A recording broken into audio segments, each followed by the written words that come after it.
orthopedic surgeon in the world, and we're talking about sports medicine. His father founded the field, and we are live in New York. Your dad, Dr. James A. Nicholas, is the father of sports medicine. He treated Joe Namath's knees and saved the Jets for decades.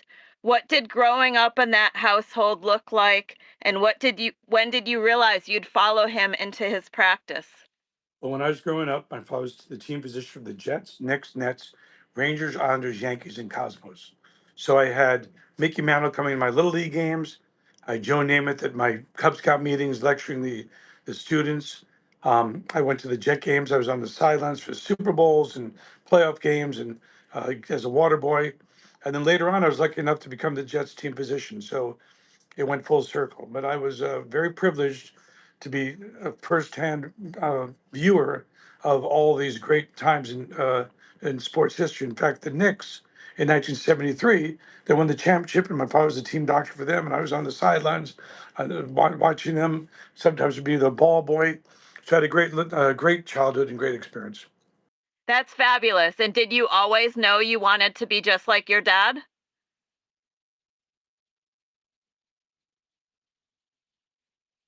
Did you always want to be an orthopedic surgeon through those experiences? Can you hear me? Can you hear me? Your phone froze. Can you hear me? Yeah, my phone froze. I'm sorry. Yep, I got you. Okay, so that's fabulous that you had those experiences Very good. growing up. That's wonderful. Did you always know you wanted to follow in his footsteps, or was there a defining moment? You know, I played sports growing up. And so the ideal job for me was to be a doctor when I see my father taking care of Willis Reed and Walt Frazier and Joe Namath and Emerson Boozer and Jean Rattel and Raj Gilbert. And then it came to a point when I was 18, 16, 18 years old. I said, do I really want to do this because it's my dad's job or is it something I love? And I loved it. I played college football and I loved the sporting atmosphere. And so I loved the opportunity to combine both my love for medicine and my love for sports. Great. And your father also created NISMAT, which is Nicholas Institute of Sports Medicine and Athletic Trauma in Yes. 1973. Can you talk a little bit about that, please? So NISMAT was the first institute founded for the research of sports medicine and sports medicine injuries. It was 1973 when nobody even heard of such a field. In fact, was at another hospital and he wanted to start the clinic in sports medicine, the Institute of Sports Medicine, and they said no. So he came to Lenox Hill where they allowed him to start it because the other hospital said there's no such thing as sports medicine. Your father performed 4 operations that allowed Namath to play 13 seasons and help the Jets win Super Bowl III. What stories did he tell you about surgeries, the sideline pressure, and the relationship with Namath that you still carry? Well, I mean, Joe Namath is an unbelievable human being, and my father had a great relationship with him. It was almost like a father-son relationship. When Joe Namath signed the contract to play for the New York Jets in 1965, there was a press conference at Toots Shore Restaurant in New York. And right after he signed the contract, my father said to him, Joe, you got to come so I can examine you. And he examined him. And he said, look, you need surgery. And Joe underwent surgery that week. And Wow. after the surgery, he said, look, you might make it 4 or 5 years. I don't know. And Joe made it 4 years later. He won the Super Bowl. And he played 13 years in the league. In fact, my You father, later co You father later co-authored a 35-year follow-up on Super Bowl III looking at long-term uh, arthritis and quality of life. What surprised you most about the players compared with the public perception of retired NFL players? they lived longer, number one. They had a very high quality of life, but of course, that's a prejudiced population because they won the Super Bowl. So in the Super Bowl, you're going to have a good quality of life because you're a celebrity wherever you go. But they did not have an aberrant percentage of arthritis and knee replacement and stuff compared to the general population. You succeeded your father as director of NISMAT. What of his original vision still drives the work, and what has had to change? So, what changes obviously technology. We could do so much now with microscopic surgery and with, gene therapy and things like that that can go on. What is true is that we continue to look at linkage and how one part of the body affects the other part of the body. The famous story is Dizzy Dean was a great pitcher. He broke his toe and came back to pitch, and he changed his throwing mechanics and threw out his arm, and it was never able to pitch well again. So we look at the other part of the body in relation to the body part that's injured, and we continue to look at linkage in the whole patient rather than just one specific injury. We consider the implications on the rest of the body. Let's talk a little bit about sidelines and being a team physician. Can you walk us through a day preparation for NFL versus college? And when do you pull a player? When do you let him finish a series? And how do you balance the athlete, coach, and organization? Well, I think the important thing is the doctor's supposed to be the advocate of the athlete, no matter what. The complication exists is these big time colleges and big time professional teams want to get their players back onto the field. And in fact, 20 years ago, players were put back onto the field with injuries and concussions, and that prompted the NFL to have independent sideline neurologists at the games so they could have somebody who would make sure to protect the player because the doctor is hired by the team and can feel pressure by the coach. And these superstar coaches sometimes threaten the doctor, saying, "Hey, you're fired if you don't get this guy back in the game."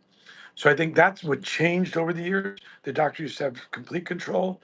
Then the coaches started pushing the doctors around.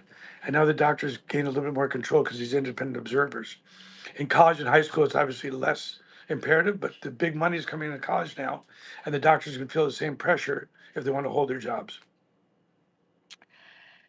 Your father was famously part of the Jets sideline. You were involved in the Dennis Bird incident in 1992. How has emergency sideline care and cervical spine protocol changed from that era to now?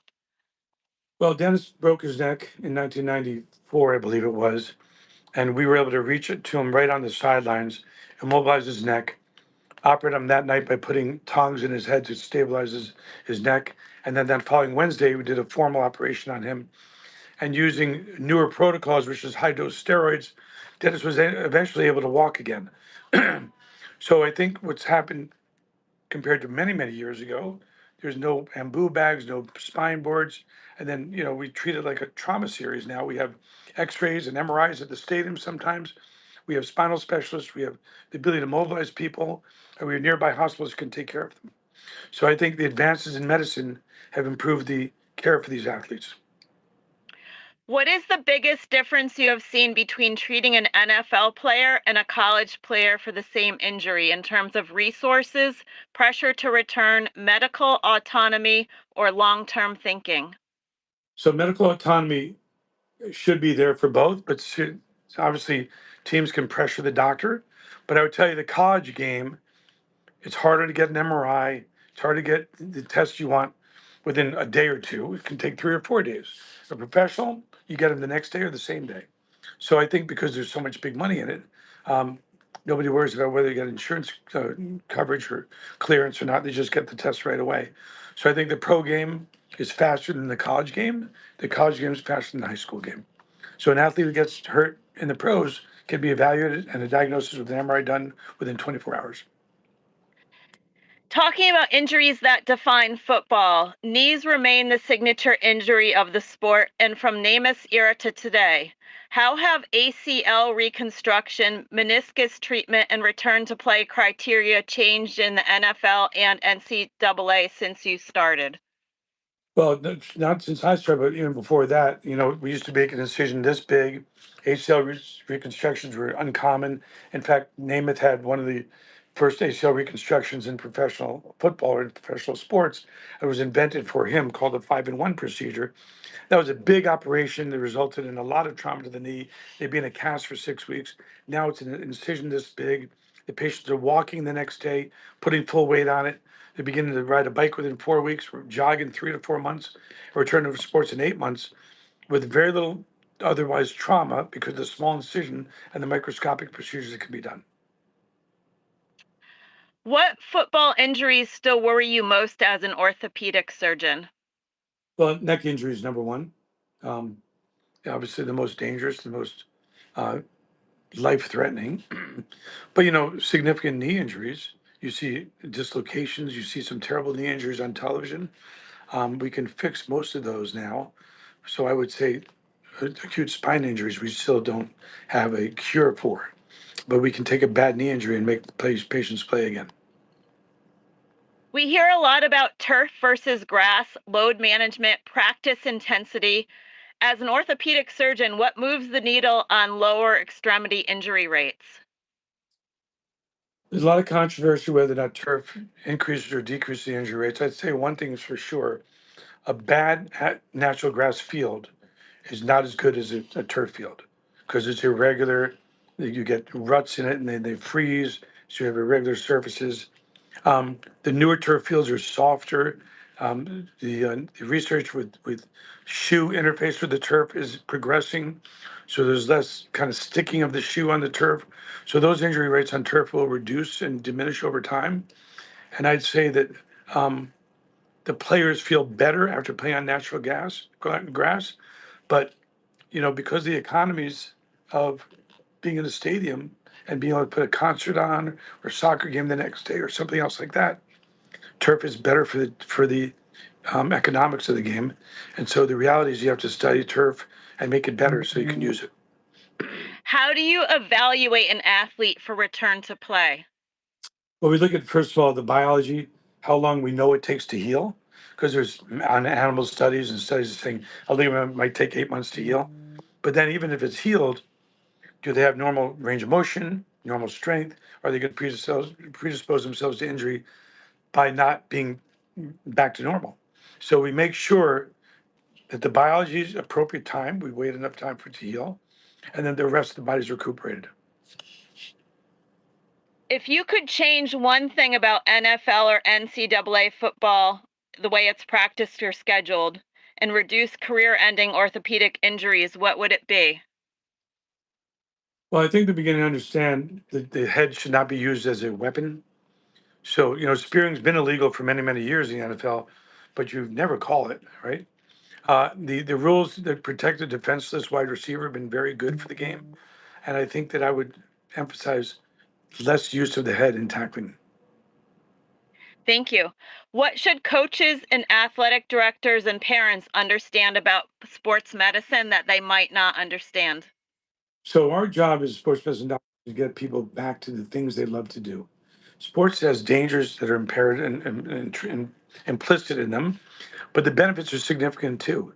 And so I think it's a opportunity to allow people to participate safely in a sport. They can teach them so much about life, leadership, dedication, teamwork, working for a common goal. So our job is to get them to be back to what they want to do, and then once they're back to doing that, to make modifications so what they're doing is safe. What gives you the most satisfaction when a player returns to the field? Just seeing the smile and seeing the success that they achieve by overcoming the injury, because it takes a lot of hard work to overcome these injuries. And I know if you do a reconstruction of a knee or a shoulder, you're looking at 6 to 8 months of rehab. The person's dedicated to it, and to see them do the things they love to do and smile and come up to you and give you a hug, that's an amazing feeling. Well, thank you very much, Dr. Nicholas. I'm throwing it back to you. All right. And do you have any other special football memories you'd like to share? I have a lot of special football memories, but I want to create new ones. Let's go, Jets. Let's go, Jets. And here's my picture with Doug Flutie doing the Heisman. You're the best. You're awesome. Thank you. See you next time. Bye. Outstanding Orthopedics with Dr. Stephen Nicholas, the best in the world. Thank you very much, Peachy. Bye bye.